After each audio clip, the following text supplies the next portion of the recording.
এই গাইস, কি অবস্থা তোমাদের? আশা করি ভালো আছো। হ্যাঁ, আমিও ভালো আছি, তবে একটু অসুস্থ। যমুনা নদীর তীরে, যমুনায় যেমন যমুনা সেতু অবস্থিত, ঠিক এরকম দেশের সব থেকে দীর্ঘ রেল সেতু জাপানের হাত ধরেই তৈরি হয়েছে যমুনা নদীর বুকে।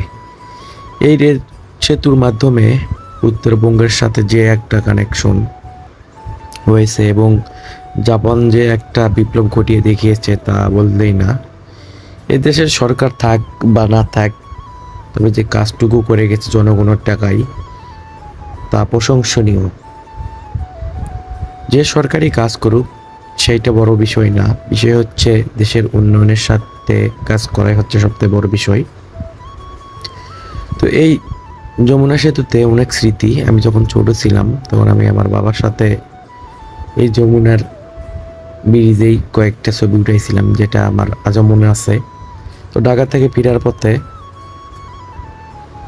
ভাবলাম যে এই যমুনা সেতু আরেকবার ভিডিও করি। আর সব থেকে সুন্দর লাগতেছিল বৃষ্টি হওয়ার আগ মুহূর্তে, সুন্দর লাগতেছিল যমুনার সেই ব্রিজ থেকে রেল সেতু দেখতে।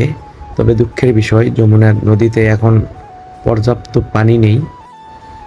তবে গোধূলি লগ্নে অনেক ভালো লাগতেছিল। আর এই যে দেখতে পাচ্ছেন, একটা ট্রেন ক্রসিং করে যাচ্ছিল, এটা যমুনা সেতু পার হয়ে।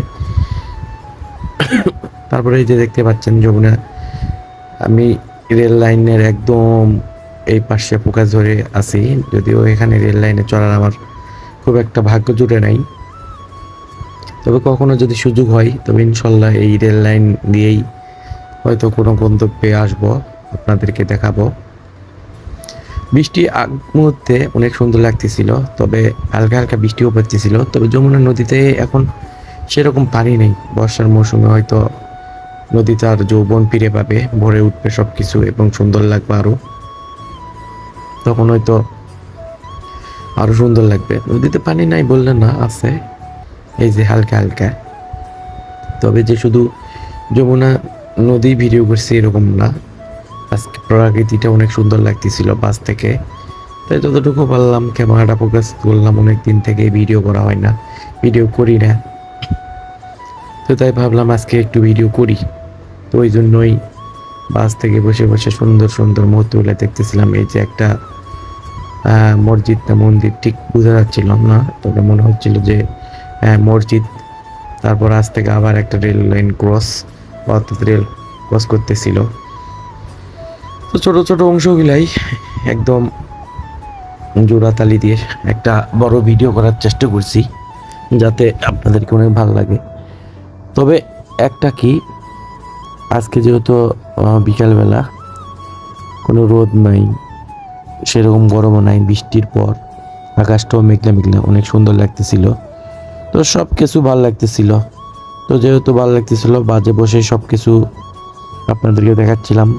বাংলাদেশের সব থেকে বড় দীর্ঘ সেতু যমুনা রেল সেতু, জাপানের হাত ধরে যেটা তৈরি। জাপান এক বিপ্লব দেখিয়ে গিয়েছে যে কিভাবে একটা জায়গায় স্থাপনা তৈরি করে সেটা দেশের কাজে লাগানো যায়, অর্থাৎ প্রতিকূলেও যে চ্যালেঞ্জ মোকাবিলা করে ভালো কিছু করা সম্ভব, সেটা জাপান থেকে আমাদের শিক্ষা নেওয়া উচিত। অর্থাৎ আমরা উন্নয়নশীল রাষ্ট্র, উন্নত রাষ্ট্র এবং পরিশ্রম রাষ্ট্রদের থেকে আমাদের শিক্ষা নেওয়া উচিত যে তারা কীভাবে পরিশ্রম করে। শুধু আত্মসাৎ করলে হবে না, দেশের উন্নয়নে সবাইকে এগিয়ে আসতে হবে। সরকার বলেন আর সাধারণ মানুষ বলেন, সমন্বয়ে যদি কাজ না করা হয় তাহলে একটা দেশে কখনোই উন্নতি হবে না। তাই সবার আহ্বান থাকবে যে সবাই নিজ নিজ জায়গা থেকে যতটা পারবেন দেশের জন্য কাজ করবেন। তো দিন শেষে সবাই ভালো থাকবেন, সুস্থ থাকবেন। আজকে খুব একটা বেশি কথা বলবো না, আমার গলা একদম ভেঙে গেছে, গলা ডাবে গেছে। হয়তো কথাগুলো কেমন লাগতেছে, বলতেও ভালো লাগতেছে না।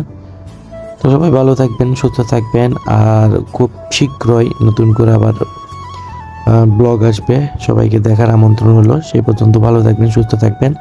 আর আমার ইউটিউবের সবাই একটু সাবস্ক্রাইব করবেন। ধন্যবাদ সবাইকে। খোদা হাফেজ।